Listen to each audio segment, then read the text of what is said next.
Bismillahirrahmanirrahim. Assalamualaikum warahmatullahi wabarakatuh. Innal hamdalillah nahmaduhu wa nasta'inuhu wa nastaghfiruh. Wa na'udzu billahi min shururi anfusina wa min sayyiati a'malina. May yahdihillahu fala mudilla lahu wa man yudlil fala hadiya lahu. وأشهد أن لا إله إلا الله وحده لا شريك له وأشهد أن محمدا عبده ورسوله لا نبي بعده اللهم إنا نسألك علما نافعا ورزقا طيبا وعملا متقبلا اللهم تقبل منا صيامنا اللهم تقبل منا قيامنا اللهم تقبل منا صالحات أعمالنا آمين يا رب العالمين. Ma'asyiral muslimin, jamaah salat subuh Masjid Al-Ikhlas yang saya muliakan, kita akan melanjutkan kajian subuh, kajian rutin setiap Kamis pekan keempat dengan tema Tazkiyatun Nufus. Kita masuk pada pembahasan muraqabah. Muraqabah artinya senantiasa merasa diawasi oleh Allah Subhanahu wa taala. Senantiasa merasa dipantau oleh Allah. Itu yang disebut dengan muraqabah. Dan muraqabah ini tanda kuatnya iman. Puncak dari keimanan itu ketika seseorang senantiasa merasa diawasi oleh Allah dalam kesendirian maupun dalam keramaian. Itu puncak dari keimanan. Ketika seseorang selalu merasa terpantau, selalu merasa diawasi oleh Allah, baik perilaku lahirianya maupun batinnya, dia senantiasa merasa dipantau, itu tanda kuatnya iman. Bahkan itulah yang disebut dengan ihsan, puncak dari keberagamaan seseorang. Muraqabah. Dan seseorang tidak akan bisa menggapai kesucian hati tanpa muraqabah. Kata Syekh, seorang muslim dia harus mengondisikan dirinya dengan muraqabah dan senantiasa melaziminya, itu senantiasa terus-menerus merasa diawasi dalam setiap waktu dari kehidupannya, hingga sempurna keyakinannya bahwa Allah Subhanahu wa taala mengetahui dirinya, mengetahui rahasia-rahasia dirinya, mengetahui semua amal perbuatannya, serta memerhatikan dirinya dan memperhatikan setiap jiwa atas apa yang telah dikerjakannya. Maka ini terus kita tumbuhkan muraqabah ini. Dan ingat, tidak hanya sekadar kita tahu bahwa Allah melihat kita, tapi kita juga yakin dan terus-menerus merasa bahwa Allah juga mengetahui apa yang tersimpan di dalam diri kita. Apa yang kita bisikkan di dalam jiwa kita. Sehingga orang yang merasa diawasi oleh Allah itu tidak hanya memperbaiki lahiriannya, tapi dia terus memperbaiki batinnya dia. Memperbaiki batinnya dia. Apa yang ada di dalam dirinya? Apakah dia menyimpan keburukan? Apakah di dalam batinnya tersimpan penyakit riya dan sum'ah? Itu juga menjadi perhatiannya, karena Allah Subhanahu wa taala bukan seperti manusia yang hanya tahu lahiriah seseorang, tapi Allahu ya'lamul ghaiba wasyahadah. Allah tahu yang gaib, yang tidak terpantau oleh panca indera manusia, apalagi yang terpantau oleh panca indera manusia. Maka seorang mukmin yang senantiasa merasa diawasi oleh Allah, dipantau oleh Allah Subhanahu wa taala, dia akan terus melihat keagungan Allah dan kesempurnaan Allah Subhanahu wa taala, dan merasa senang ketika mengingat Allah, mendapatkan ketentraman ketika beribadah kepada Allah Subhanahu wa taala. Karena dia merasa diawasi oleh Allah, dia dilihat oleh Tuhannya. Dia merasa dijaga oleh Allah. Dan ibadah dengan perasaan, bahkan keyakinan bahwa dia diawasi oleh Allah dan dia sedang dilihat oleh Allah. Itulah makna dari ihsan yang Allah firmankan di dalam surat An-Nisa, A'udzu billahi minasyaitonir rajim, wa man ahsanu dinan mimman aslama wajhahu lillahi wa huwa muhsin. Dan siapakah yang lebih baik agamanya daripada orang yang ikhlas berserah diri kepada Allah sedang dia mengerjakan kebaikan. Muhsin di sini melakukan kebaikan dengan kesadaran bahwa Allah melihatnya atau dia melihat Allah Subhanahu wa taala. Karena tidak semua orang ibadah, Pak, itu sedang merasa diawasi oleh Allah. Orang yang sholat di depan, di saf terdepan atau saf kedua, sama-sama menghadap Allah, tapi kondisi batinnya pasti berbeda. Kondisi dirinya berbeda. Ada orang yang bertakbir dan dia betul-betul sudah merasakan bahwa dia sedang berkhalwat, menyendiri dan bermunajah kepada Allah. Ada yang tidak merasakan seperti itu. Justru ada orang yang fisiknya menghadap Allah tapi pikirannya menghadap bisnisnya, menghadap dunianya. Ihsan ketika seorang merasa diawasi oleh Allah Subhanahu wa taala. Itu yang disampaikan oleh Nabi sallallahu alaihi wasallam ketika ditanya tentang ihsan, ya.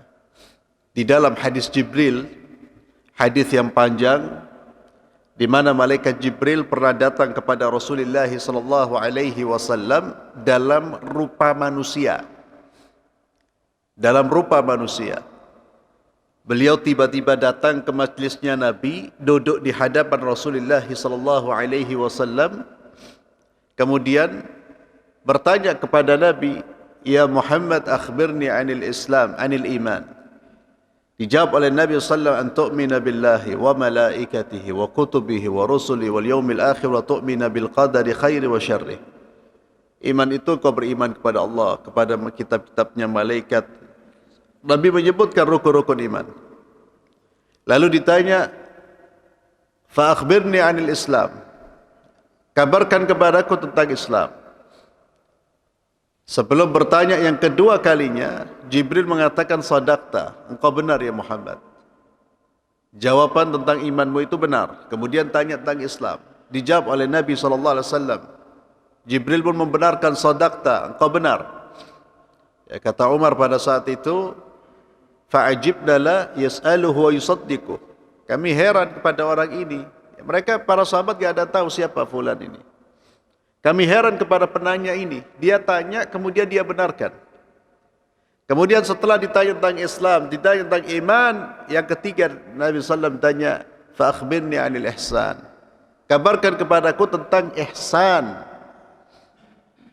Nabi SAW menjawab, "An ta'budallaha ka'annaka tarahu, fa in lam takun tarahu fa innahu yarak." Engkau beribadah kepada Allah Subhanahu wa taala seakan-akan kau melihat Allah. Dan jika engkau tidak merasa bahwa engkau melihat Allah, ketahuilah bahwasanya Allah melihatmu. Itu ihsan, puncak dari keimanan. Pertanyaannya, apakah perasaan ini sudah kita hadirkan dalam kehidupan kita sehari-hari? Sudahkah kita merasa diawasi oleh Allah Subhanahu wa taala? Minimal ma'asyiral muslimin, minimal kita merasa diawasi oleh Allah ketika beribadah kepada Allah. Sungguh sebuah kelemahan dalam diri kita ketika dalam ibadah pun yang seharusnya kita mengingat Allah, kita tidak mengingat Allah. Kita belum mengingat Allah. Kalau dalam ibadah pun kita belum bisa merasakan kehadiran Allah, apalagi di luar masjid. Apalagi dalam kondisi kita bermuamalah, kita berinteraksi dengan manusia. Maka dimulai dari ibadah kepada Allah, dimulai dari salat. An ta'budallah ka'annaka tarahu fa in lam takun tarahu fa innahu yarak. Itulah sekali lagi ma'asyiral muslimin makna ihsan. Dan di dalam Al-Quranul Karim berulang kali Allah Subhanahu wa taala menyebutkan bahwa manusia senantiasa berada di dalam pengawasan Allah. Berulang kali Allah menyebutkan bahwa Allah itu Maha tahu, Maha mendengar, Maha melihat, Maha mengetahui. Di antaranya firman Allah di dalam surah Al-Baqarah ayat 235, Allah berfirman, a'udzu billahi minasyaitonir rajim, wa'lamu annallaha ya'lamu ma fi anfusikum fahdharu. Wa'lamu, ketahuilah bahwa Allah mengetahui apa yang ada di dalam dirimu. Di dalam diri kita, apa yang kita sembunyikan, apa yang kita niatkan, bahkan apa yang kita bisikkan, Allah tahu. Jangan menyembunyikan sesuatu dari Allah, karena tidak ada yang tersembunyi di hadapan Allah Subhanahu wa taala. Ini juga peringatan buat kita agar kita terus-menerus mengoreksi batin kita, Pak. Niat kita terus-menerus dikoreksi. Allah ngelihat, Allah ngelihat, Allah ngelihat. Allah tahu niat saya.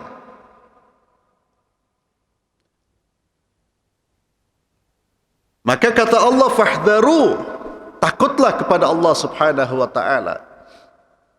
Kemudian firman Allah di dalam surat An-Nisa, innallaha kana 'alaikum raqiba.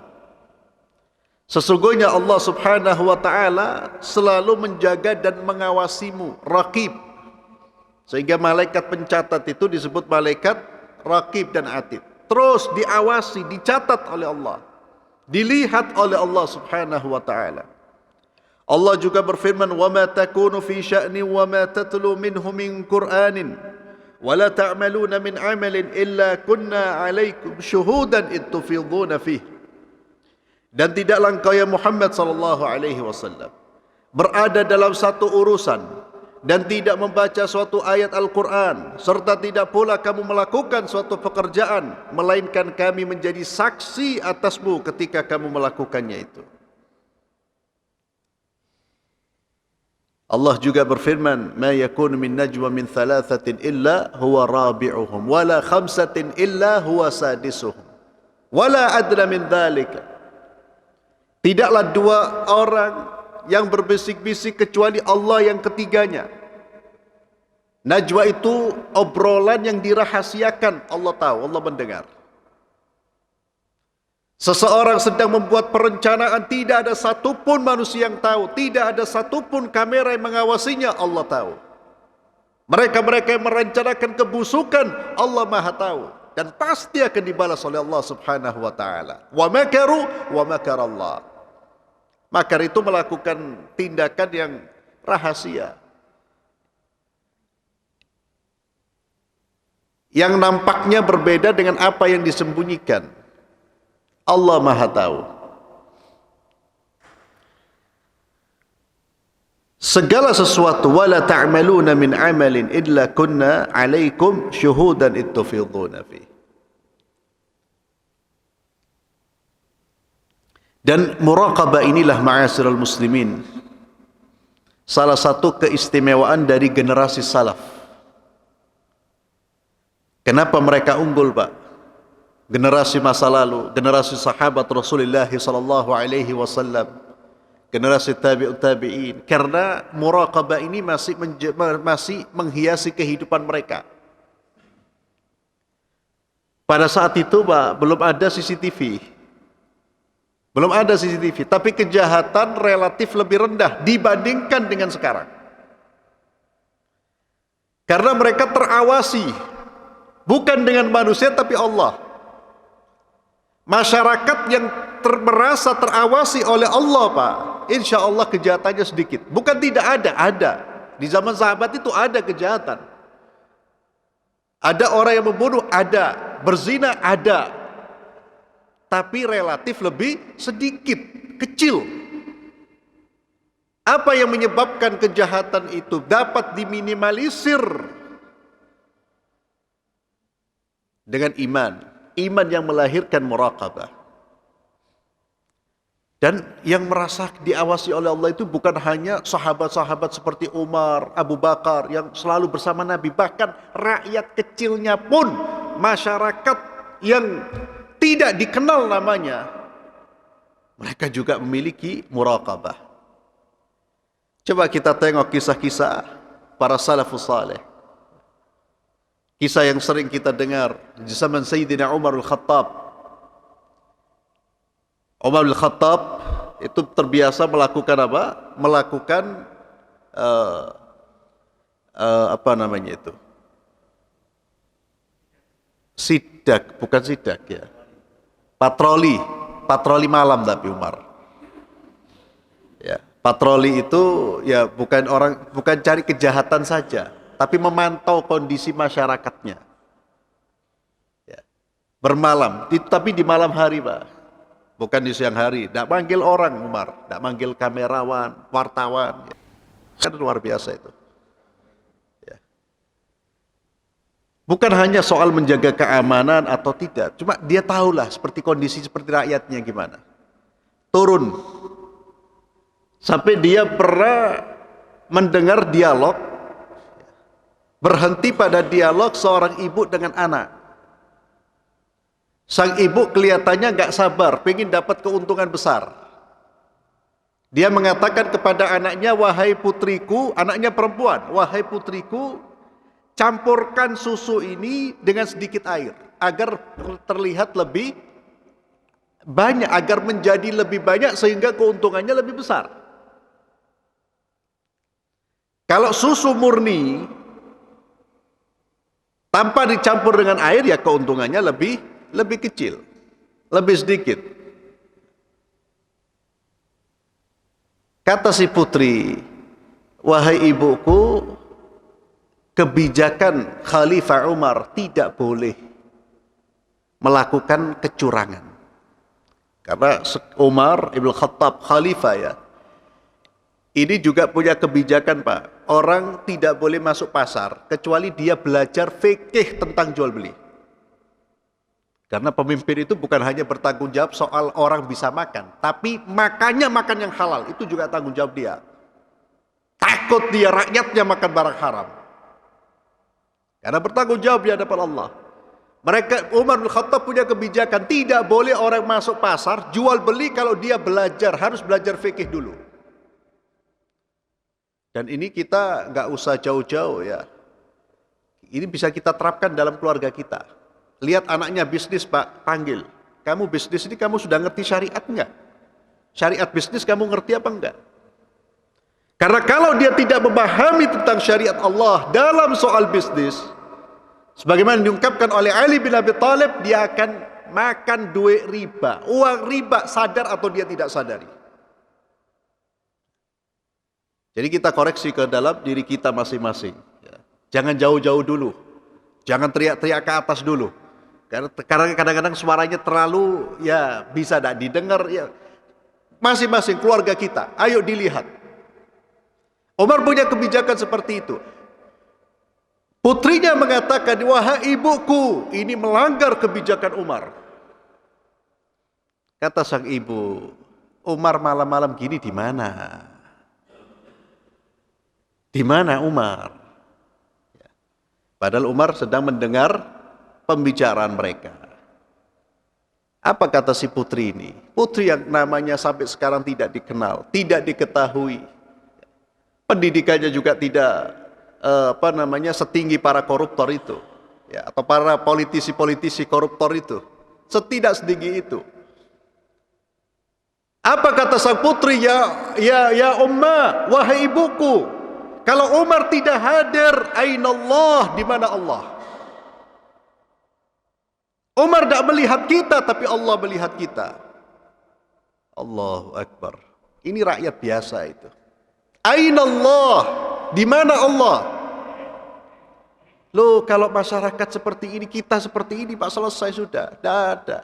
Tidak perlu CCTV di mana-mana. Ini kenapa CCTV di mana? Karena maling saja masuk masjid, gondol, ngambil apa? Celengannya masjid. Tidak. Berat gimana itu? Aina Allah. Demikian pula Sayyidina Umar ini meriwayatkan Abdullah bin Umar putranya pernah berjalan dengan kawannya, dengan maulanya, bertemu dengan penggembala, Pak, menggembalakan kambing. Penggembala tidak punya latar pendidikan, wala pesantren, wala syekh. Setiap hari menggembala kambing. Abdullah bin Umar ingin menguji. Dipanggil oleh Abdullah bin Umar, ya fulan, jual satu kambingmu, berikan satu kambingmu kepada kita, saya akan bayar. Uangnya buat kau. Kata si penggembala ini, saya bukan pemiliknya. Saya hanya menggembalakan, ini ada tuannya, ada pemiliknya. Kata Abdullah bin Umar, sampaikan, kamu kan bisa ngomong. Kalau kamu ambil satu jual ke saya, kamu bisa ngomong bahwa diterkam oleh binatang buas. Dan itu alasan yang logis, rasional, dan tidak mengada-ngada. Artinya logis rasional itu pada saat itu banyak binatang buas. Jadi kalau ada gembalaan yang diterkam binatang buas, orang sudah tahu, oh iya ada apa. Artinya itu sudah bisa dimaklumi. Sampaikan kepada tuanmu bahwa kambingmu, salah satu kambingmu ini diterkam oleh binatang buas. Selesai. Apa jawab si penggembala ini? Aina Allah. Aina Allah. Di mana Allah? Bergetar hatinya Abdullah bin Umar, Pak. Ini penggembala. Langsung dia mengatakan, tunjukkan mana siapa majikanmu, saya akan membebaskan dirimu. Allahu Akbar, kalimat aina Allah. Dan ini sampai saya berpikir, Pak, ini salah satu cara kita menghadirkan muraqabah itu, Pak. Sering-sering nyebut aina Allah. Ya. Kenapa kita perlu sering-sering menyebut, Pak? Karena apa yang kita sering sebut itu terkadang nanti suatu saat dia akan muncul dengan sendirinya. Kita mau melakukan sesuatu, ya Isa aina Allah, di mana Allah? Jangan macam-macam. Allah mengawasimu. Aina Allah, di mana Allah? Itu yang membuat umat Islam ini menjadi umat yang bersinar, ya, muraqabah. Masing-masing merasa diawasi oleh Allah Subhanahu wa taala. Nasihat-nasihat ulama-ulama salaf kita, ma'asyiral muslimin, tentang muraqabah ini, Al-Junaid pernah ditanya, dengan bantuan apa kita bisa menahan pandangan? Ada seorang bertanya, ya Junaid, ya Imam, bagaimana saya bisa menahan pandangan saya? Dan ini memang salah satu problem kita, ya, menahan pandangan ini. Al-Junaid menjawab, dengan pengetahuanmu bahwa pandangan zat yang maha melihat lebih cepat daripada penglihatanmu kepada sesuatu yang kamu lihat. Atau dengan kata lain, ketahuilah bahwasanya pandangannya Allah kepadamu itu lebih cepat daripada pandanganmu kepada makhluk, kepada orang yang ingin kau lihat. Al-Imam Sufyan Ats-Tsauri rahimahullah, beliau juga pernah memberikan nasihat kepada seorang, ya fulan raqibillah, ya fulan raqibillah, wahai fulan, hendaknya kamu merasa diawasi oleh Allah.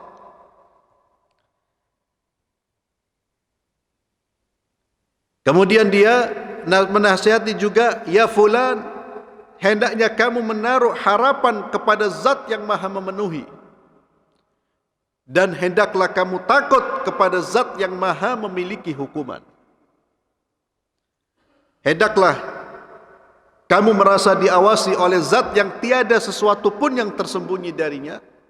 Hendaknya pula kamu menaruh harapan kepada zat yang maha memenuhi, dan hendaklah kamu takut kepada zat yang maha memiliki hukuman. Muraqabah. Kenapa? Allah yang maha melihat. Dan hendaknya kamu menaruh harapan kepada zat yang maha memenuhi. Manusia tidak akan mampu memberikan apapun kepada kita kecuali atas izin Allah. Sehingga jangan meletakkan harapan kita kepada manusia, letakkan harapan kita kepada Allah. Lihatlah manusia sebagai wasilah, perantara, bukan sebagai penentu kehidupan kita. Sehingga orang kalau sudah punya harapan, rojaknya, khaufnya kepada Allah, Pak, tidak takut. Ya. Dia tidak akan khawatir dengan segala macam kehidupan apapun yang terjadi di depan matanya dia. Tenang dia. Dia punya Allah. Manusia ini semuanya dikendalikan oleh Allah. Maka kata Sufyan Ats-Tsauri, taruhlah rojakmu, harapanmu kepada Allah. Dan ini sesuai dengan nasihat Ali bin Abi Thalib radhiyallahu anhu. Beliau juga memberikan nasihat, la yarjuwanna 'abdun illa rabba wa la yakhafanna illa dzambah. Janganlah seorang hamba menaruh harapan kecuali kepada Tuhannya, Rabbnya. Rabb itu pemilik, pengatur, penguasa, Allah Azza wa Jalla. Jangan dia menaruh harapan kecuali kepada Allah, dan jangan sekali-kali takut dia kecuali kepada dosa-dosanya sendiri. Dosa-dosa kita itu yang paling berbahaya dalam kehidupan kita. Kemudian Al-Imam Ibn Mubarak rahimahullah, beliau juga pernah memberikan nasihat, wahai fulan, hendaklah kamu selalu merasa diawasi oleh Allah. Naam, kata-kata ya fulan raqibillah itu kata-kata Imam Ibn Mubarak. Orang itu bertanya kepada Imam Ibn Mubarak mengenai maksud dari pengawasan Allah. Maka Ibn Mubarak menjawab, jadilah selamanya seakan-akan kamu, seolah-olah kamu dilihat oleh Allah.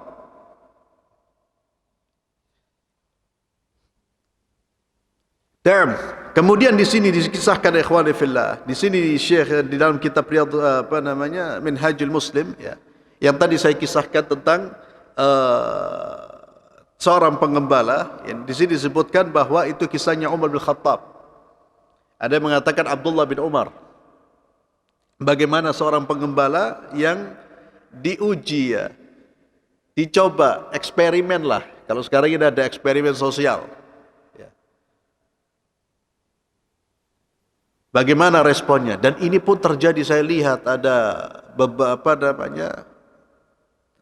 saudara-saudara kita di Timur Tengah itu yang kemudian pernah melakukan eksperimen seperti ini. Di padang pasir, seorang badui, dia pengembala, didatangi oleh seorang mobil, kemudian pengen dibeli. Ya, nanti kamu tinggal ngomong ini dan itu, ngomong dan ini dan itu. Jawabannya hampir sama, Aina Allah, di mana Allah? Ya. Itu tinggal di ujung, di padang pasir, Pak. Bandingkan dengan kita, Pak, sekolahnya sekolah Islam kadang-kadang, ya. Tapi kalau ujian nyontek semua. Kecuali kalau ada CCTV. Itu artinya apa? Pengawasan manusia lebih kita takuti daripada pengawasan Allah. Semakin banyak CCTV itu semakin menunjukkan bahwa memang kita ini manusia-manusia yang tidak punya rasa takut lagi kepada Tuhan, kepada Allah Subhanahu wa taala, Pak. Itu kalau sampai kita lihat di satu tempat CCTV ada di mana-mana, ya sudah, itu sudah.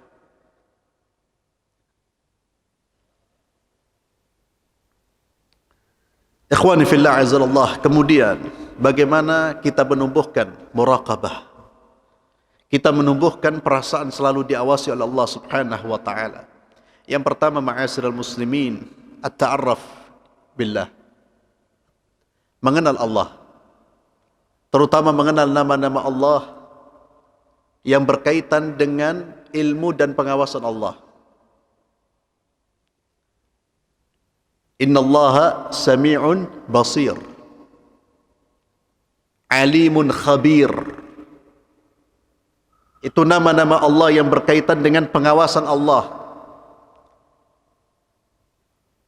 Salah satu caranya kita sebut-sebut ulang-ulang, Pak. Kalau kita ini belum merasa terawasi oleh Allah, seringkali kita lupa dengan pengawasan Allah, maka perbanyaklah wirid dengan nama-nama Allah yang berkaitan dengan pengawasan Allah, ilmunya Allah. Tanamkan kepada diri kita, Allahu sami'un alim, Allahu yasma' kalami, Allahu yara af'ali. Allah mendengar ucapanku, Allah tahu niatku, Allah tahu, Allah mendengar, Allah. Terus kita tanamkan, Pak. Sehingga nanti akan muncul itu. Kalau kita tidak mengenal Allah, tidak akan mungkin muncul perasaan muraqabah. Ini yang pertama. Yang kedua, ma'asyiral muslimin, aktsir min dzikrillah. Perbanyaklah zikrullah, perbanyaklah mengingat Allah. Zikir apapun. Ada peluang untuk berzikir, berzikirlah. Dan berzikir itu kita tujukan, kita ucapkan, kita amalkan dalam rangka untuk mengingat Allah. Karena memang nama dari ibadah ini adalah zikrullah. Zikru itu mengingat Allah. Maka jangan kita berzikir tapi pikiran kita tidak mengingat Allah. Saya nggak bisa bayangkan itu bagaimana dia mengingat Allah. Ada orang yang kemudian pegang tasbih, jarinya gerak-gerak sambil lihat TV itu. Saya nggak ngerti. Ya. Lihat film. Iki Allahu Akbar atau baca apa? Orang zikir itu fokus dengan zikrullah, dengan lisan, hatinya fokus, pikirannya fokus. Orang yang memperbanyak zikir, dia akan mudah menemukan pengawasan Allah. Dia akan mudah merasakan pengawasan Allah. Tapi orang yang jarang zikir susah. Maka ambil peluang-peluang zikir yang disyariatkan oleh baginda Muhammad sallallahu alaihi wasallam. Zikir setelah salat, zikir di waktu pagi dan sore, zikir ketika keluar dari rumah, masuk rumah, zikir ketika meletakkan sesuatu, membuka sesuatu. Terus kita banyak mengingat Allah, itu akan memunculkan perasaan muraqabah. Kemudian membaca Al-Qur'an bitadabbur. Membaca Al-Quran bitadabbur juga akan menanamkan iman yang kuat di dalam diri kita sehingga muncul muraqabatullah. Jadi mengenal Allah, mengingat Allah, biasakan mengingat Allah. Membaca Al-Quran termasuk ma'asyiral muslimin, ibadah-ibadah yang benar. Kalau sholat kita benar, puasa kita benar, haji kita benar, itu akan melahirkan muraqabatullah. Orang kalau sholatnya benar, Pak, di masjid benar, Masya Allah, keluar itu akan terbawa. Keluar dari masjid, suasana sholatnya dia, ibadah sholatnya itu akan terbawa di luar, Pak. Di luar tidak ada yang lebih besar kecuali Allah. Dan dirinya hanyalah makhluk Allah yang sama dengan saudara-saudaranya, siapapun dia. Ada perasaan takut kepada Allah, mengagungkan Allah, cinta kepada Allah, merasaan sama di hadapan makhluk. Karena kita sholat jamaah ini kan pendidikan yang luar biasa sebetulnya. Bukan hanya pendidikan keimanan kita, keimanan yang berkaitan hubungan dengan Allah, tapi pendidikan bagaimana kita hidup di tengah-tengah masyarakat. Diajarkan di dalam masjid ini apa? Egaliter. Apa? Persamaan. Tidak ada orang masuk masjid kemudian sekalipun dia raja kemudian softnya paling depan sana. Ya, yang lain di belakang, tidak. Kalau dia makmum, di belakang imam dia. Rukuknya sama, semuanya sama. Maka ibadah yang benar itu akan melahirkan muraqabah, akan membawa suasana batinnya dalam kondisi keimanan. Dan yang terakhir, ma'asyiral muslimin, agar kita terus terawasi, merasa atau memiliki perasaan muraqabah, berkawanlah dengan orang-orang yang takut kepada Allah. Orang-orang yang selalu mengingatkan kita, ya akhi ittaqillah. Ya akhi, ini tidak boleh. Ini haram. Justru orang-orang seperti itu Pak, kita harus lebih banyak dekat Pak. Itu yang mengingatkan kita kepada Allah. Termasuk majelis-majelis seperti ini. Kita kan sekarang duduk dengan orang-orang yang semuanya ingin mengharapkan ridhonya Allah. Mengharapkan rahmatnya Allah. Justru kawan-kawan seperti itu jangan dijauhi. Ada sebagian saudara-saudara kita Pak yang justru menjauhinya. Wah, saya malas berkawan dengan itu. Kenapa? Titik-titik di warah haram. Saya mau berbuat ini tidak boleh haram. Tidak apa-apa, itu lebih enak Pak daripada kawan kita. Ayo minum khamr, ayo mencuri, ayo korupsi. Lebih baik berkawan dengan orang yang sedikit-sedikit mengharamkan, walaupun kita bisa terima atau tidak, tapi minimal telinga kita dengar haram oleh Allah. Telinga kita mendengar tentang syariat Allah, minimal itu. Walaupun mungkin kita tidak setuju. Daripada orang yang mengatakan apa? Tak apa-apa. Dosa cilik iki. Orang-orang yang meremehkan aturan Allah. Itu Pak, bahaya itu. Setitik tak apa-apa. Korupsi, sewu tak apa-apa. Na'udzubillah. Karena perkawanan ini sebagaimana disebutkan oleh Nabi kita Muhammad SAW, al-mar'u ala dini khalilih, falyanzur ahadukum man yukhalil. Seseorang itu Pak, agamanya tergantung oleh agama kawannya. Falyanzur, kata Nabi, maka lihatlah dengan siapa dia berkawan. Wallahu a'lam bissawab. Mudah-mudahan bermanfaat. Dan mohon maaf jika ada salah kata. Kita akhiri dengan doa kafaratul majlis. Subhanakallahumma bihamdik. Oh, pertanyaan, berarti belum saya tutup. Iya, fadhal.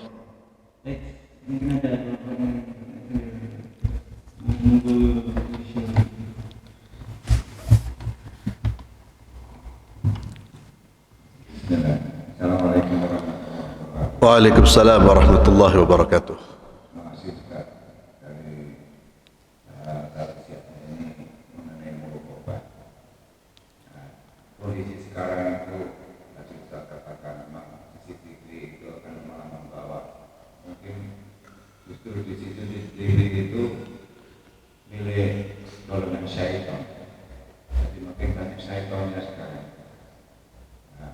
Kondisi itu yang mengakibatkan bahwa kita tidak terawasi, justru mengikuti. Nah, dengan adanya orang puasa itu mengatakan, ini tahu diri mulai akan tahu berumur, sehingga saya bisa tahu maksudnya. Apakah ini salah satu juga mengingat pada Allah yang tadi kuncinya adalah iman? Tahu dirinya itu terbuat dari siapa, dari mana asal usul dan mau kemana. Itu dulu pesannya dari orang puasa. Nah, konteksnya ini apakah itu salah satu juga kita itu masuk obat. Jadi itu bahasa yang sederhana. Tapi ternyata Al-Quran sudah. Masih. Iya, itu nasihat para ulama kita dari terdahulu Pak. Man arafa nafsahu arafa rabbahu. Teks Arabnya itu man arafa nafsahu arafa rabbahu. Siapa yang mengenal dirinya, maka dia akan mengenal Allah Subhanahu wa taala. Seseorang mengenal dirinya, siapa dirinya? Dia berasal dari mana? Diciptakan oleh siapa? Untuk apa dia dihidupkan? Orang kalau berpikir tentang dirinya, tentang kehidupannya, dia pasti akan teringat dengan Khaliknya, dengan Allah. Dia akan mengenal Allah Subhanahu wa taala. Dirinya adalah makhluk dan tercipta dari Al-Khaliq. Dan Khaliq ini yang menguasai dirinya. Ya, itu nasihat-nasihat yang memang sudah sering disampaikan. Ya. Dan wallahu a'lam bissawab, saya pribadi sampai detik ini ya, itu adalah sebuah ucapan bijak, bukan sebuah hadis. Ya. Karena saya pernah mendengar dan membaca itu sebuah hadis, tapi juga saya pernah membaca, ya, tapi silakan nanti dicek bahwa itu bukan sebuah hadis. Ya. Sanadnya itu kalau dikatakan hadis itu tidak sahih. Tapi ini silakan karena kalau kita menyebut tadi sampaikan itu nasihat orang tua memang betul, itu kata-kata bijak. Tapi kalau disebut itu sebuah hadis, maka kalau kita mengatakan hadis itu perlu diteliti sanadnya. Rangkaian perawinya itu perlu diteliti dan harus ada penilaian dari ulama-ulama ahlul hadis. Tapi itu kata-kata yang memang bijaksana, itu termasuk kalamul hikmah. Ya. Itulah mengapa Al-Quran itu kan menyuruh kita untuk memperhatikan diri kita sendiri, Pak. Memperhatikan diri kita. Kita diperintahkan untuk memperhatikan diri kita, memperhatikan ciptaan Allah. Itu semua perhatian, penelitian terhadap makhluk itu akan membawa kita kepada keagungan Khaliq. Akan membawa kita kepada kebesaran Sang Pencipta. Jangan jauh-jauh, diri kita sendiri saja. Bagaimana? Itu pasti akan membawa kepada keimanan. Wallahu a'lam bishawab.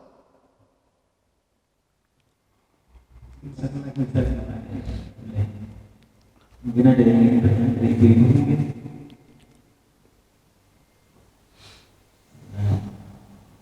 Assalamualaikum warahmatullahi wabarakatuh. Waalaikumsalam warahmatullahi wabarakatuh. Ustaz mau tanya, Allah Maha mengetahui apa yang sedang kita kerjakan. Seandainya kita batin seseorang itu sedang berdosa, Ustaz, Iya. Nah, yang pertama Allah Maha mengetahui segala sesuatu. Batinnya kita itu Allah Maha tahu. Bukan hanya tahu, tapi Allah Maha tahu. Kalau kita batin kepada seseorang, itu bisikan jiwa. Ini diantara rahmatnya Allah, itu belum menjadi perbuatan dosa, kecuali kalau kita sudah melakukan perilaku perbuatan yang merugikan dia. Contohnya apa? Kita batin ya. Lalu batin ini kita jadikan sebagai pendorong kita untuk ghibah, menggunjing. Maka itu sudah menjadi dosa. Tapi kalau kita batin, maka segera kita istighfar. Itu lintasan, itu syaitan, itu bisikan syaitan itu. Batin untuk diri saya. Umpamanya gini, contohnya ya kita lihat saudara kita sholat, umpamanya sholat jamaah telat terus, batin dia, iki malas iki. Kan jelek itu, suudzon. Maka segera istighfar. Kalau sekedar lewat tek itu malas, syaitan itu. Maka segera istighfar, astagfirullah. Cari alasan. Oh mungkin memang dia punya hajat, dia harus membangunkan keluarganya, dia harus ini. Kok ngelihat tetangga ini kok nggak tahu nang masjid? Jangan suudzon dulu, dicek dulu. Umpamanya seperti itu. Jadi batin itu dilawan, Bu, jangan dibiarkan. Insya Allah tidak dosa kalau kita melawan itu. Kita istighfar. Tapi menjadi perbuatan dosa kalau kemudian bisikan itu kita jadikan faktor pendorong untuk melakukan tindakan berikutnya. Itu berbuat dosa. Batin elek kemudian ngomong sama tetangganya, iku sholatnya telat terus. Sudah mulai riba, menggunjing. Ya. Di situ ada menggunjing, ada suudzon dan lain sebagainya. Wallahu a'lam bishawab. Maka kalau ada lintasan-lintasan, bisikan-bisikan buruk tentang saudara kita, segera istighfar, astagfirullah, astagfirullah. Karena itu setan sedang bermain dalam pikiran kita. Wallahu a'lam bishawab. Nah, kita tutup, kita akhiri dengan doa kafaratul majlis. Subhanakallahumma bihamdik, asyhadu an la ilaha illa anta, astaghfiruka wa atubu ilaik. Assalamualaikum warahmatullahi wabarakatuh.